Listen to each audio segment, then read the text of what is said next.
Hər vaxtınız xeyirli olsun dostlar, xoş gördük hər birinizi.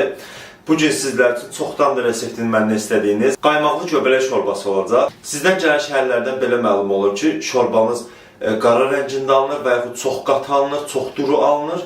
Bugün sizlər üçün 14 illik restoran təcrübəmə arxalanaraq bir şorba hazırlayacağım. Qaymaqlı göbələk şorbası nə cür hazırlanmalıdır ki, dumaq rəngində olsun, qatılığı da yerində olsun, dadı da mükəmməl olsun. Qısa olaraq bir şey nəzərinizə çatdırım ki, göbələk şorbanızın qara olmasının səbəbi göbələk elə bir şeydir ki, 90% sudan ibarətdir və o yüksək temperaturda qızarmayanda göbələk başlayır qaralmağa və yüngül temperaturda bişdikcə öz suyunu buraxır.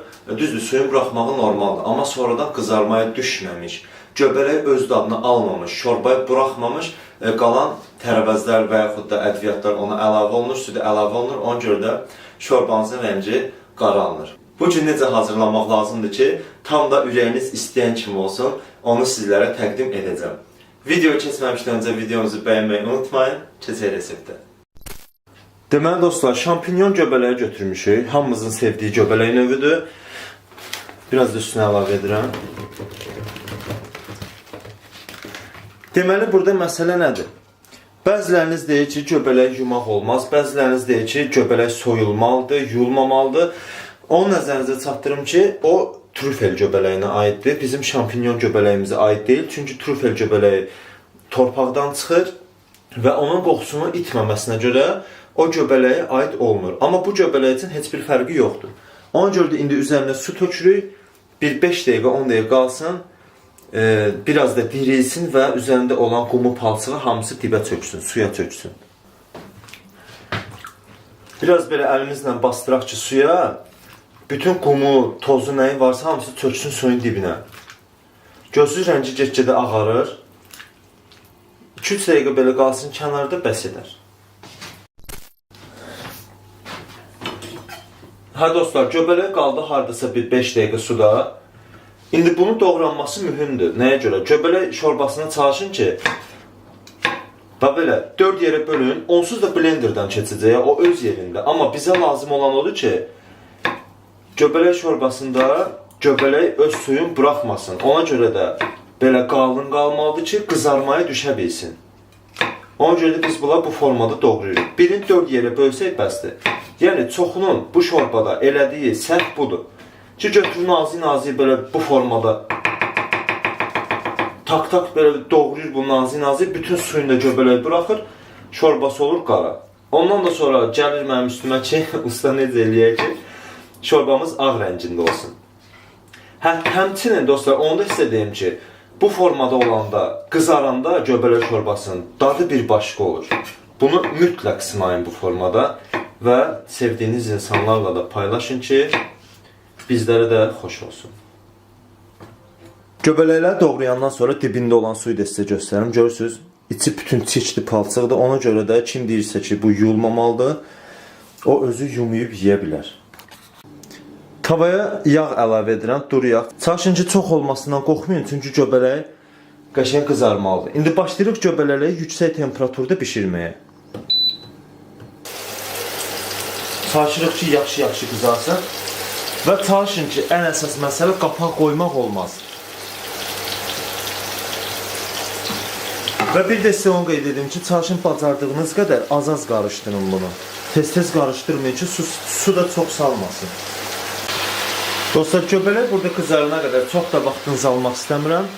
2 diş sarımsağı xırda-xırda doğrayacaq. Rəndədən də keçirə bilərsiniz üstünə.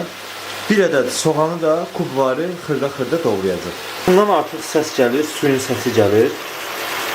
Ona görə də biraz yavaş-yavaş bunu qarışdırmaq lazımdır. Baxın dostlar, yavaş-yavaş qızarmaya düşür. Səsindən də hiss edirsiniz. Biz buna kərə yağı əlavə edirik. Kərə yağında da biraz qovrulsun. Kərə yağında öz tərkibində olan o nehrəsi falan hamısı çıxsın şorbamıza.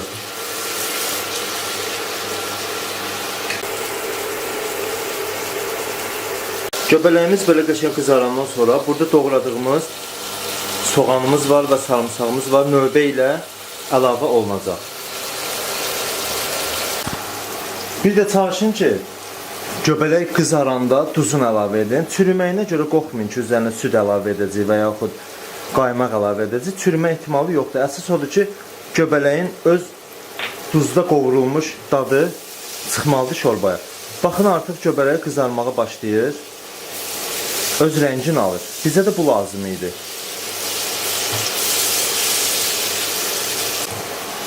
Biraz da qarı istiyor. Soğanları da üstünə əlavə edirəm. Başlayırıq qarışdırmağa.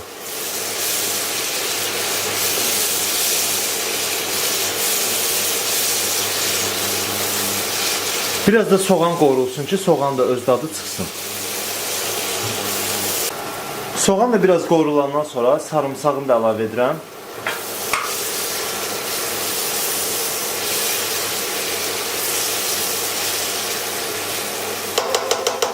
Bir dəqiqədə qovrulsun, unu vuracaq. Daha sonra biraz da sarımsaq da qovruldu. Bir yemək qaşığı un əlavə edirəm.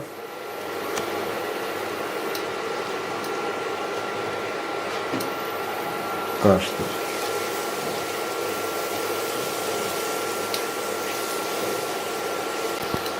Və daha sonra südü də əlavə edirəm. Çalışın ki, süd ilıq olsun. Və tam yağlı süd olsa daha yaxşı olar. Şorbamız artıq qaynamağa başlayır. Üzərindən yığılan köpükləri də yığıram. Çalışın ki, hər hansı bir şorba pişirəndə üzərində köpük qalmasın. Yığın. Artıq şorbamız qaynamağa başlayır. Və əsas məsələ, burada çoxu soruşur ki, usta biz buna necə qaymaq əlavə edək? Qaymağın elələri var ki, şirniyyatçı nəzərdə tutulub. Elələri də var ki, bildiyimiz belə deyil, lor dildə İran qaymağıdır. Kvadrat, dörtkünc formasında satılır.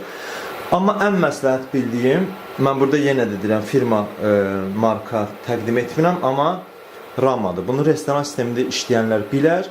Restoran sistemində verilən və göbələyə vurulan qaymaq növü budur. Ona görə də çalışın bu qaymaqdan tapsaz, istifadə edin. İşinizə əminliklə yarayacaq. Bunu sizə garanti deyirəm. Şorbamız qaynara düşəndən sonra üzərinə qaymağını da əlavə edirəm.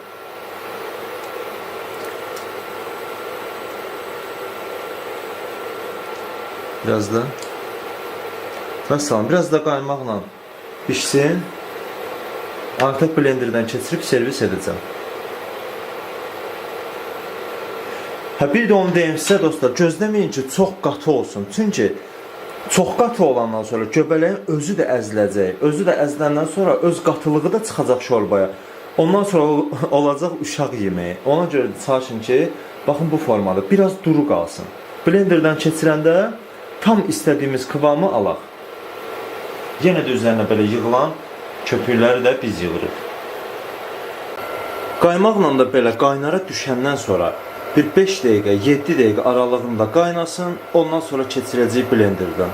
Belə qaynara düşəndən də sonra biraz da şorbanın özünə görə duz əlavə edirəm. Rəngin qara olmasından qorxmayanlar biraz da istiyot da əlavə edə bilər.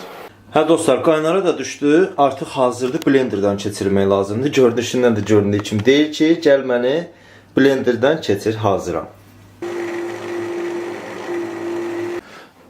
Blenderdən da keçirdik, baxın qatılığına, bax bunu deyirdim sizə. Rəngi də öz yerində, azca göbələyin rəngi bilinir, yəni ki, zil qara deyil, duruluğu da yerində, qatılığı da yerində, tam da restoran sistemində verdiyimiz budur. Bir də dostlar, bilirsiniz ki, mən bütün sirləri açıqlayıram, onu da sizə qeyd edim. Xüsusi olaraq göbələk bulyonu satılır satışlarda. Ondan 1-2 kub da əlavə edib daha da mükəmməl nəticə əldə edə bilərsiniz, amma sağlığını düşünənlər bu formada istifadə edə bilər. Nənə də evdə yoxdur, gələndə sevinəcək, ən sevdiyi şorbalardan biridir. İndi servis edək, baxaq dadına. Şorbanı yemək üçün özüm də çox səbirsizlənirəm. Görəsən dadı necədir. Ən sevdiyim an dadına baxmaqdır. Amma sizi inandırım ki, bişirməyi ondan daha çox sevirəm.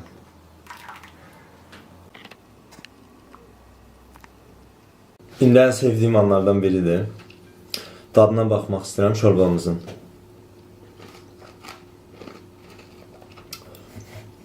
İnandırım sizə, özüm hazırlamışam deyə demirəm. Çox ləzzətli alınıb, hər bir şey yerindədir. Sarımsağın dadıdır, həlimli şorbadır, nə durudur, nə qatıdır gördüyünüz kimi.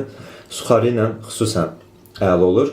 Bir də kim istəsə üzərinə parmezan pendiri, xüsusən parmezan pendiri rəndəlib yeyə bilər. Onda daha da ləzzətli alınır, dadı 1-ə 5 artır.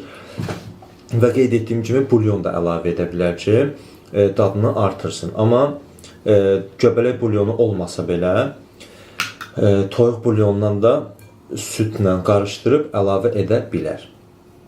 Belə, hər hansı bir şorbalar və yaxud da reseptlər görmək istəyirsə, şərh bölməsində bizlərə bildirin. Biz də bacardığımız qədər, vaxtımız olduğu qədər paylaşarıq sizlərlə bir yerdə. Çox son dostlar, Allaha əmanət olun. Dəstəyiniz üçün videonu bəyənib yaxınlarınızla paylaşmağı unutmayın. Sağ olun, Allaha əmanət.